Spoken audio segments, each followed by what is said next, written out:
Hello, everyone, and welcome to the Debrief on ABC News Live. I'm Kimberly Brooks. Thanks so much for joining us. The House is taking the impeachment proceedings public. We have the latest on those transcripts that are being released, plus a brutal massacre of a family in Mexico. We have the latest there. And we're checking in on Election Day for some heated governor races. But first, the rest of your headlines. This morning, new security concerns surrounding smart speakers. The voice-controlled home assistants have exploded in popularity, with an estimated 200 million expected to be in homes by the end of this year. Now researchers at the University of Michigan have discovered devices like Google Home, Amazon's Alexa, and Apple's Siri can be hacked with a laser pointer. Scientists say they were able to mimic sound waves, allowing light to impersonate a person talking. When they pointed the light at a smart speaker's microphone, they were able to control devices that were linked to that smart speaker. We controlled the garage doors. We unlocked and started certain vehicles. Scientists say they were able to control devices that were more than 300 feet away. In total, the researchers tested 17 devices. They say the laser-based commands worked on all of them. Some yummy experiments are starting on the International Space Station. All the wine will stay unopened for a year to see how weightlessness and radiation affect the aging process. An especially designed space oven will be used to bake chocolate cookies that are out of this world. The crew will test how zero gravity affects the shape and consistency of the cookie dough. An ominous visitor on Monday Night Football, a black cat. It ran onto the field during the Cowboys-Giants game. The second quarter interruption caught security off guard. And there is a black cat now on the field. The cat eventually ran off the field and ran down a tunnel. It was bad news for the home team. As we reported, the Giants lost big. All right, we begin in Washington in the ongoing impeachment showdown. House Democrats starting to release those transcripts from those closed-door hearings in what is now the beginning of the public phase of the impeachment proceedings. So I want to bring in Karen Travers at the White House, and we have Catherine Faulders on Capitol Hill.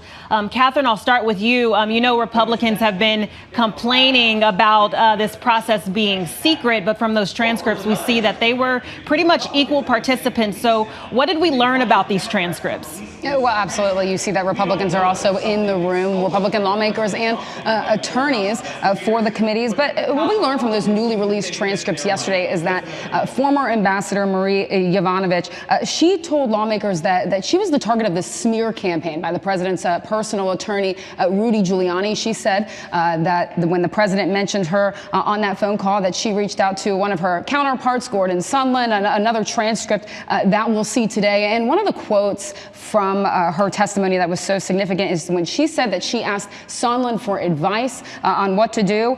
He said, quote, "You need to go big or go home. Tweet out that you support the president, you know the sorts of things that he likes, you know, praise him or support him." So we'll see the transcript from his closed-door deposition. But learned a lot yesterday, Kimberly, but a lot of this we were also seeing publicly. We knew that the president's personal attorney, Rudy Giuliani, we knew that there were concerns about him running this shadow diplomacy behind the scenes with the State Department as it related to Ukraine. And with the release of more transcripts today and later this week, we'll probably learn some of the same.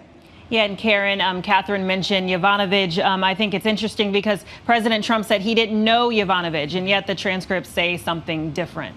Yeah, and he was trying to say, Kimberly, that it was the president of Ukraine that had the issues with Marie Yovanovitch when she was the U.S. ambassador there. But that called transcript memo released by the White House shows that the president called her bad news and said that she was going to, quote, go through some things. She, of course, as Catherine said, took that as a threat and was shocked by that. But then notably yesterday, the president saying he didn't really know her all that well.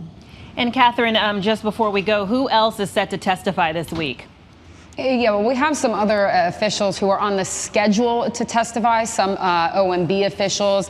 Former National Security Advisor John Bolton is also on the schedule to testify on Thursday. We're told by sources he's not expected to show up for that. So, Kimberly, what you'll see is a lot of people on the schedule, but it really will be a week of releasing more of those transcripts, which really signals that the behind-the-scenes closed-door part of this impeachment investigation is coming to to an end, and we're entering the public phase of this. You'll see more public hearings starting as early as next week.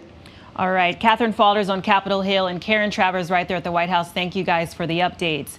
And as you know, the impeachment inquiry is not the only investigations into President Trump's behavior. There's new cell phone records from a defamation case that were obtained that shows calls between the president and a former apprentice contestant who alleges she was sexually assaulted by him. So I want to bring in Aaron Katursky to give us more details about this. What exactly happened here? This has been a long-running case involving Summer Zervos, who was a contestant on The Apprentice, and Donald Trump, who and she was one of a number of women during the campaign who accused Donald Trump of sexual assault.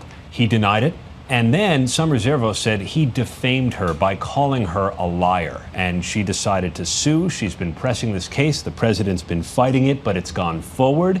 And now we've obtained some new evidence in the case that the Trump organization was forced to turn over, cell phone records that put the president at the Beverly Hills Hotel where in late 2007, 2008, Summer Zervos says she was sexually assaulted. And so to her attorney, the cell phone records are corroborating evidence that she's been telling the truth. Yes. So I guess what everyone wants to know is, you know, what happens from here? I mean, these cell phone records are out. Do they move forward? Does he have to testify? Like, what happens? So interestingly, the cell phone records were sort of the last piece of evidence that Summer Zervos had been seeking. The Trump organization also turned over calendar entries and other records from their files that Summer Zervos says corroborate her account of where Donald Trump was at the time of the sexual assault, who he was talking to, even what he ordered for room service, as Summer Zervos has said. And we're not sure that this case is actually going to make it to a trial. However, the two sides have agreed that by the end of this month, President Trump's legal team needs to provide 4 possible dates for a deposition to take place by the end of January. Think about it, the sitting president of the United States having to be deposed in this defamation case out of New York. It would be unprecedented. Wow. There's so much going on. There's so many investigations involving the president. Another defamation case was just filed yesterday by the author E. Jean Carroll, who said that President Trump defamed her when denying a sexual assault. There's all the matters about his tax returns in criminal court, and of course his personal attorney Rudy Giuliani and the allegations swirling around 2 of his associates in federal court. There's a lot going on. Yeah, it's stressful. Aaron Katursky keeping us straight on all of this. We appreciate it. Thanks, Kimberly. Thank you so much. And guys, we move on to a big election day in Kentucky, a heated governor's race where President Trump at a rally last night urged voters to re-elect Republican Matt Bevin, one of the nation's least popular governors. So our Lindsay Davis is on the ground there in Louisville with more details. Lindsay, good to see you. This is one of 3 governor races that President Trump is stumping for. Why is that? Hey, Kimberly, well, I got to tell you, first of all, the start of the day, election day here in Louisville, it is cold and wet. But still, we've seen a steady stream of voters coming in here. And we've heard from the volunteer here at this polling location, and they said that the turnout is up from what's normal statewide, at least at this location so far. And I have to say that it's because voters are aware that there are a lot of eyeballs on Kentucky and what that will mean, the outcome here for the rest of the country. There's a lot at stake. And Kimberly, I don't know if you remember Good Times. There was a character, JJ, but he would talk about stuff being tighter than pantyhose, 2 sizes small. Well, that kind of sums up, gives you a good visual of the governor's race here. It is tight, it is a close one. In one corner, you have, as you said, Matt Bevin, who's the Republican incumbent, and he is going up against Andy Beshear, who's the Democratic Attorney General. And many people are saying that they see that the ballots being cast here is going way beyond Kentucky politics. Bevin, who's among the most unpopular governors, has really tried to align himself with President Trump and has signaled that a vote for Bevin is a vote against the impeachment of Trump. And Republicans have sent in the troops to try to boost Bevin, including President Trump himself, who made an election eve appearance in Lexington last night. Beshear is too liberal, too extreme, and too dangerous for the state of Kentucky. Tomorrow, everybody needs to vote Republican. We got to go Republican all the way.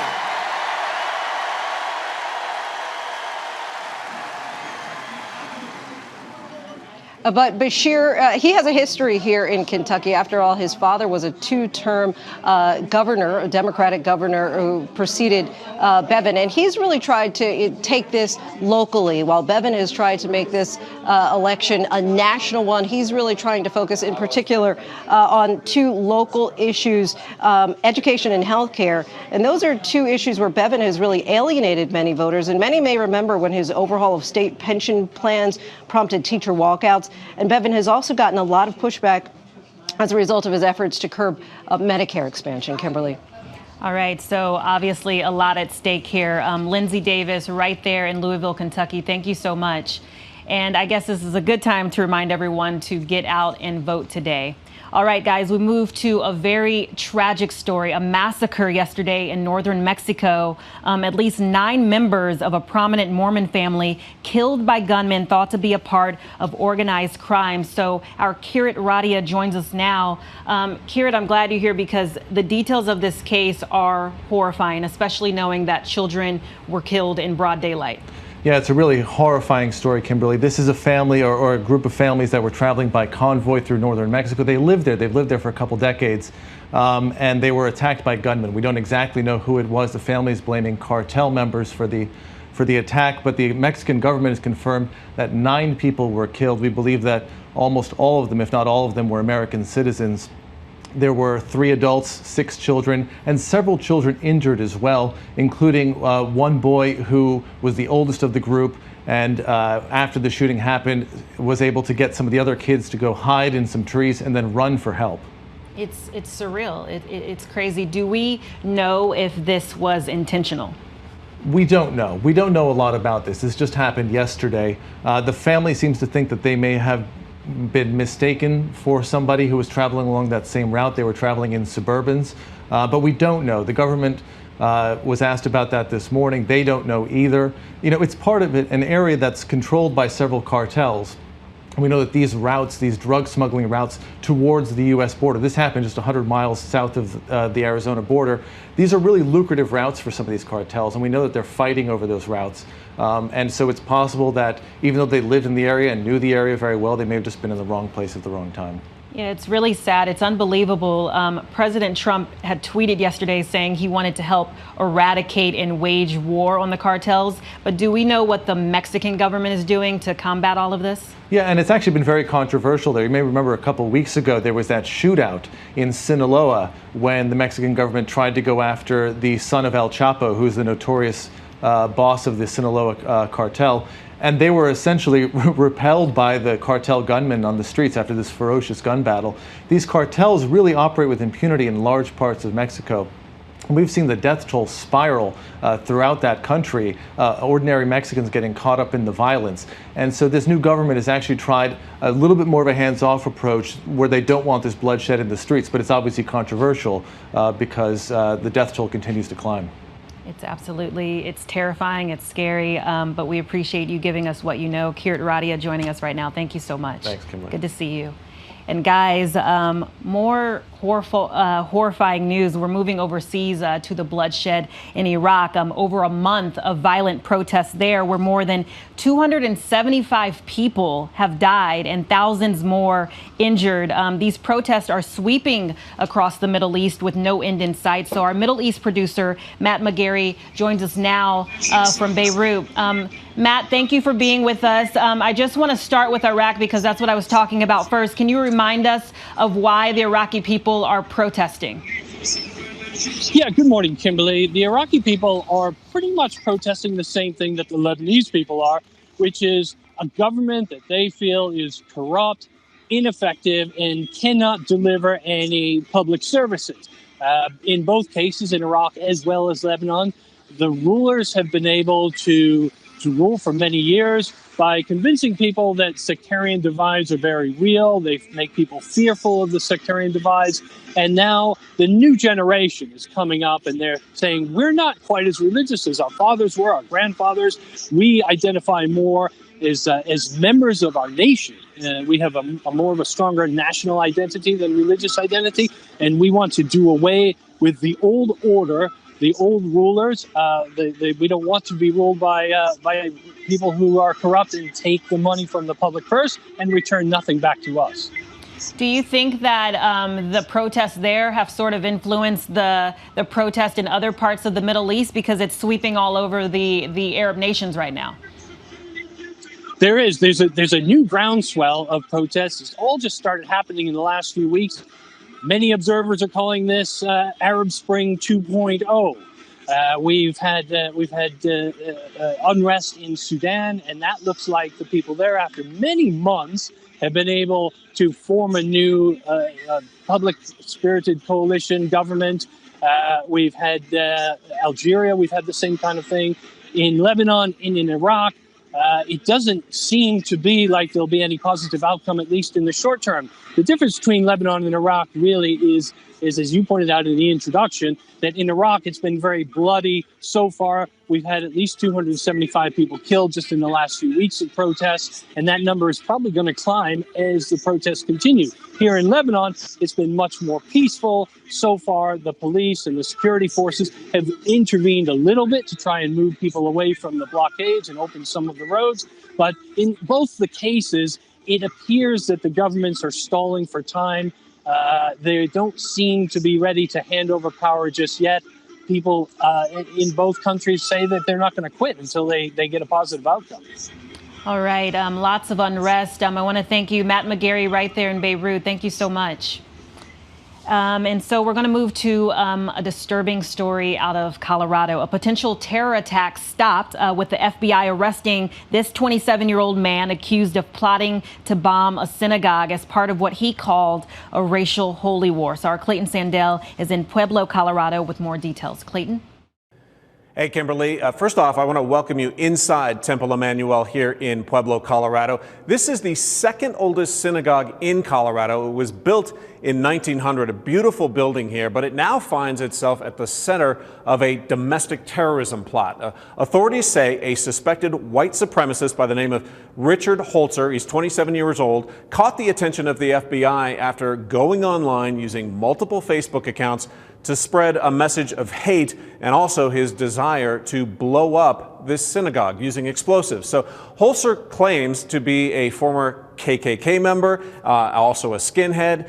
He's allegedly sent videos and pictures that he took outside this synagogue as he scoped it out. And then on Friday, FBI agents, undercover FBI agents, say they provided Holzer with replica pipe bombs and sticks of dynamite. They say they were harmless, but Holzer's intentions were real, and so he was arrested, taken into custody, now charged with a hate crime. He made a court appearance yesterday. He did not enter a plea. He was assigned a public defender, but if he is convicted of this charge, he could face up to 20 years in federal prison. The FBI also says that he allegedly confessed right after he was arrested. Agents asked him if he, what he would have done if someone had been hurt or killed in this attack. Holzer allegedly telling them that he wasn't concerned about the potential loss of life because any of the victims here likely would have been Jewish. As for the synagogue here, they say nowadays they have to take security very seriously. They have armed security guards here for every service. They are ready to protect themselves, and they also say that they are grateful there was an arrest before this plot went too far. Kimberly. All right, Clayton Sandell right there in Colorado. Thank you so much. All right, so when you think about airports and travel nightmares, you probably think about delayed or canceled flights. But at LAX and other airports across the country, some new rules for ride shares are creating chaos for passengers just trying to get home. So our Matt Gutman is right there on the ground with the latest. Matt? Hey, Kimberly, this is LAX and this is LA Exit. Unfortunately, this is where it begins for so many people, or where so many people get stuck, and there doesn't seem to be an exit because they wait and wait and wait for ride shares. Obviously, very early in the morning here, you can see by the morning fog here in Southern California, but people already starting to line up. Obviously, no real wait now, but even during what should be the mellow, quiet times of the day, there has been severe congestion here, and there have been lots of complaints, people waiting 90 minutes, even 3 hours to get into their ride shares. This is all part of an attempt to ease the congestion in the horseshoe itself around LAX to bring all of these ride shares and taxis out here so the cars don't have to go through that horseshoe. So this is basically just outside of the terminal, but it has caused chaos among some travelers here. Long lines at the airport are nothing new, but here at LAX, these weary travelers aren't waiting to board a plane. They're just trying to get out of the parking lot. LAX recently rolled out a new pickup system which funnels taxi and rideshare passengers from the terminals to an external parking lot, appropriately named LA Exit. The idea was to streamline the process as the airport undergoes construction. The result? Chaos. Many venting on social media. It's pretty terrible. Logistically, it takes up so much time and people are confused. Some passengers claim to have waited in line for upwards of 3 hours trying to catch their ride. In the good old days, this is where you pick up your Uber, but no more. Now, LAX shuttle. So I jumped on board myself to see what travelers here are up against. And trekking through the lot, I found more than just taxis and ride shares. Look at this, they're food trucks here. This is not peak time. This should be the quietest, most mellow time of day, but it's not. The wait just as long as it looked. Now it's about 15 minutes since I hit the rideshare number. It's been 23 minutes, 27 minutes, and we're almost at the end of the line. Have you been waiting a long time? Airports around the U.S. are rolling out similar plans, including Boston's Logan Airport, where it's actually been an easier transition. I like it better. I would say more control. Learning from the past 2 days, LAX executive Michael Christensen says starting this morning, they're changing traffic patterns and creating new lots for certain ride shares. The traffic in and around LAX has always been challenging. We've made some pretty big changes here, and those changes are taking some adjustments. So they hope to get that expansion going by today. The idea is if you can get more cars in here, you can make the load times faster. Now, this area right now is about the size of a football field. Yesterday, I was told there were 25,000 cars here, 22,000 cars the day before. It's a lot of vehicles, it's a lot of congestion, and that's why we saw those really long wait times. Even for me, like at the quietest time of the actual day, 30 minutes, 29 minutes to get into a car. They hope to get that going. But the problem is more wait times mean higher fares for customers. My fare was about 40% more expensive than it would normally be. Now, LAX says it's going to get its act together, going to solve this problem by Thanksgiving, so that gives it about 3 weeks to work this out. Hopefully that happens. Still, no matter what, it's going to take longer than it used to for people. Hopefully, eventually, they will find a good solution for everyone, and we will all be able to beat LA traffic. Maybe. Probably not. Kimberly. Maybe. Thank you, Matt. That looks incredibly frustrating. I cannot imagine. But guys, I'm not sure if you can feel it, but it seems like winter is sneaking up on us. So I want to check in with our chief meteorologist, Ginger Z, with the national forecast. Ginger? Hey, Kimberly, thanks. Tuesday morning, so you know I've got a lot to tell you, a lot coming up. 2 storms, a cold blast, a whole look at what's happening in the future that I don't know if you're going to love or not. But, well, let's go ahead and start with it. Winter weather advisories, so Wisconsin, Minnesota, Iowa, all highlighted there. What this ends up meaning is tonight through early tomorrow, travel along Interstate 90 or 94 and anywhere that is highlighted there in the grays or whites could be a little tricky because you could see 2 to 4 inches of snow in that target area. But again, even an inch of snow at this time of year can make the roads just slick enough. So watch that. And then watch the second storm that we're going to be talking about. This is a heavy rainmaker from eastern Oklahoma through Arkansas and Missouri. But by the time it meets that cold air that's going to be pushing in, it's going to end up changing to snow. So if you're, say, Pittsburgh or Buffalo, maybe Burlington up to Maine, interior New England certainly has a shot at seeing a half a foot or more of snow. But near the coast, it should remain rain. I still think it could impact travel Thursday night into Friday as this storm blasts through. Now, what comes behind that? It's not pretty. So many people had such a warm October, some of them their warmest October on record, say Savannah, Georgia, and now you're going to feel like you're about 40 degrees waking up on Saturday morning. It's nothing, though, compared to Chicago that'll feel like 19 or Nashville that will feel sub-freezing. So the cold digs deep, unless you're out west. It's been warm, and then they call it Carl the Fog. taken over of that time lapse there in San Francisco. And this is the outlook for November. So now we know that the warmer is certainly settled over, say, Nevada and California, and even drier that goes into the Great Basin, but that cooler than average. So it could be by a degree or so, but it looks like shots of cold air are going to make this come true, especially here in the next couple of weeks. So how about we all focus on this nice story where the little turtles, the sea turtles, had a chance to hatch because it's been so warm. So many of those cities that broke their all-time October warmest month result in this. I hope that made you happy, Kimberly. It did, Ginger. It always does. I feel like we just skipped fall, but at least this winter weather may be putting people into the holiday spirit, especially in Chicago, because their 93.9 Light FM radio channel is switching to all Christmas music starting through the end of the year. Can you hear that playing behind us? It sounds amazing. It's a little bit early, but I love it because we all need some good news after all of this. So guys, continue to take care of yourselves. And if you're around, you can stick around for the briefing room at 3:30 p.m. Then you can check out World News Prime at 8 p.m. And if you want to stay updated on all of these headlines, you can go to abcnews.com or download the app. I'm Kimberly Brooks, and I'll see you tomorrow.